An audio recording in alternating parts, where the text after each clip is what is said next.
pledge to give your life in service to our righteous cause? By this communion, you are bound to our sacred order. Our most recent project at Ready It Done was the Order 1886. So it was a project that's been in development for almost 4 years. We released in February of 2015. We kind of try to keep it grounded in history, but kind of take our own, spin on it. So you have this like industrial steampunk sort of mashup with actual historically accurate things going on. Visually, we really wanted to achieve a rendering fidelity that hadn't really been seen before in a video game. So when people looked at our game, we really wanted to appear like out of a film or kind of higher end pre-rendered CG. We really wanted to bring a much higher level to materials, shading, and lighting. And we found we had a lot of problems early on. We had these really intricate, detailed objects that were much higher poly count and many more different, small details than in the past. And looking at the UV sheet in Photoshop, it was like a disaster. Where does this part go? I have no idea. And so we knew immediately we needed to switch to more like kind of a 3D aware texturing pipeline. And so that was one of the big advantages of Mari in the beginning. So the biggest consideration I guess we have when we start with an asset is we work closely with lighting. We really want that great material response from lighting, and so it's really a balance between those two things. And with the next generation of console, it's something we really get to focus on, how a surface would respond from light reflectance properties and stuff like that. And it was something I think in games and from the last generation people never got to experience, and it was opened up a whole new world for us there. We have a very different way of texturing objects, characters, and costumes in the game.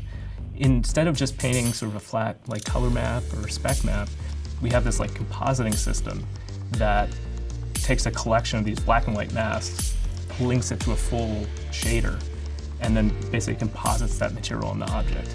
So it's a very different way of texturing things. It's very much this tactile, physical way of approaching texturing, where you're looking at an object and indicating where that material goes. So Mari was really perfect for this because we could take the object in 3D and the texture team could just paint these black and white masks to indicate what material went where on the object.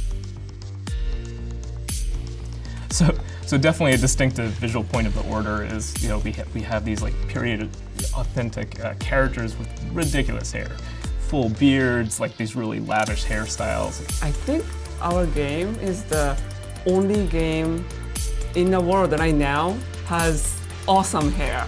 It's like some games have, gotten away with the pre-rendered scenes where they can make the hair look really nice. Then you go into actual gameplay and it's not the same hair.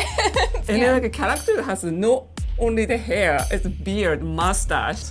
It's pretty much the worst case in video games for sure, and I mean even CG in general. Mari really kind of suited this process and kind of streamlining things because we could directly projection paint hair samples straight on the model.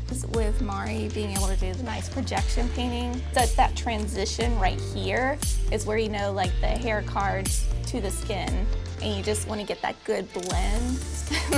And that was just a labor of love and hate. Yeah. Beyond characters, we also had all these creatures that we really wanted to push real-time shading. And so we had these kind of fur shaders with full anisotropic direction. So especially the horse was a whole different thing. It's broken up into several UV shells. I mean, to try to hand paint a vector map on that, it'd be very tedious and probably there'd still be a little seam kind of things going on.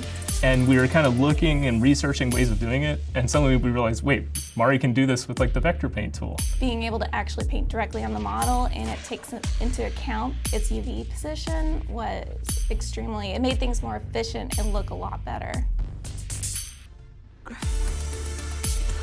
Now that the game is all done, it's just great to look back to see all that we accomplished. Of course, we want to push it further. I mean, that's always the goal. It's what's the next level of realism we can get? Back to the drawing board to do it again.